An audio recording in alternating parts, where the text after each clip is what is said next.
The punter sees the Labor situation now as even worse. Chris Bowen, now responsible for energy policy, this is the bloke who told the nation during the last campaign that if they disliked his franking credit policy, robbing old people, they were perfectly entitled to vote against us. And they did. Now Joel Fitzgibbon is saying Labor has developed an obsession with climate change. And they have. Everyone seems obsessed. He says, Joel Fitzgibbon, we have to put Labor back in the Labor Party.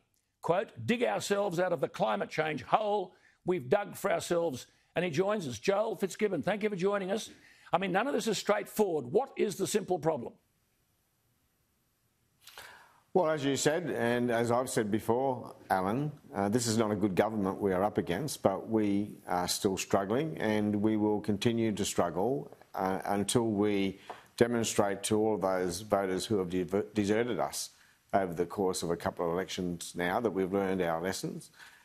We recognise the mistakes and we are back, putting Labor back in the Labor Party and showing Joel, an interest again in their financial security. Right. Can I just say to you, you have said we've got to dig ourselves out of this climate change hole, but you have written a lot of issues in recent times. I've read a lot of them.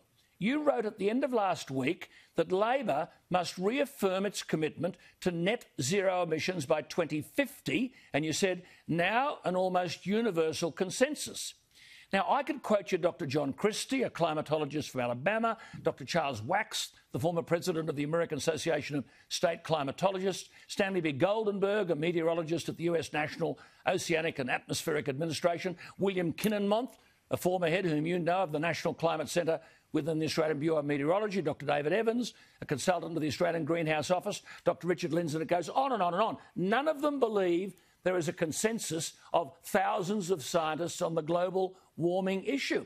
In fact, Professor Goldenberg says it's a blatant lie put forward in the media that makes it seem there's only a fringe of scientists who don't buy into anthropogenic global warming. But you're saying Labor's developed an obsession with climate change, and then you talk about our Paris Agreement obligations. How does that add up?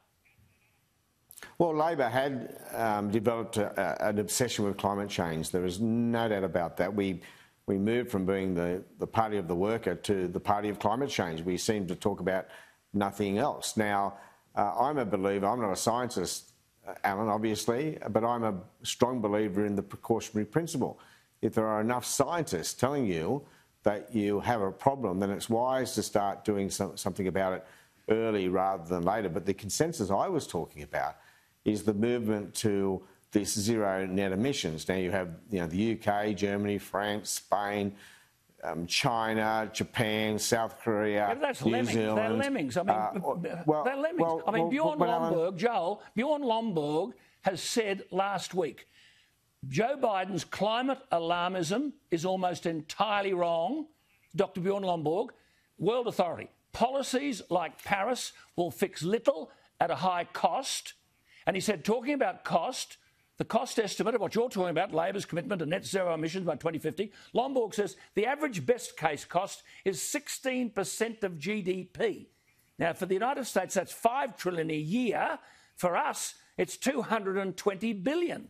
Now, if you're about representing jobs in the Hunter Valley and you're at risk of losing your seat because it's a coal mining region and they've turned on Labor, and if coal still makes up, depending on the time of day, more than 50% of electricity generation, why does Labor then, you, at the last election, give your preference to the Greens over One Nation when the Greens are totally opposed to coal-fired power and One Nation's in favour of it?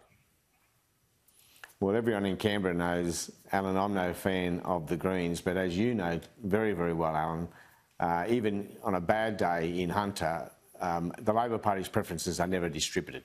So it doesn't matter what the how to vote count, vote card says. We look for simplicity so people can go up the ticket or down the ticket and minimising the mistakes. But the point I've been making, Alan, is that I do believe the majority of Australians, and in fact the majority of people around the world, want their governments to show some leadership on climate change. And the point I've been making is that the Labor Party will never put into effect its climate change policies if it keeps losing elections. Now, it's also true it's the same that we can lose elections. They're both the same. Yeah, zero emissions by 2050.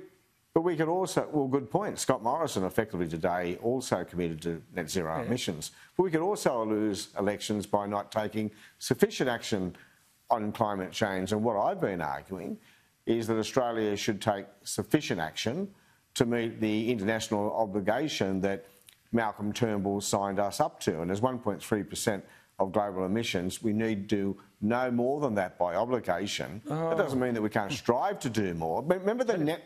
Remember the net part of the equation there are 2,000 voting booths, 10,000 voting booths, Labor voting booths across the country. At the last election, 10 of the worst were all in your electorate.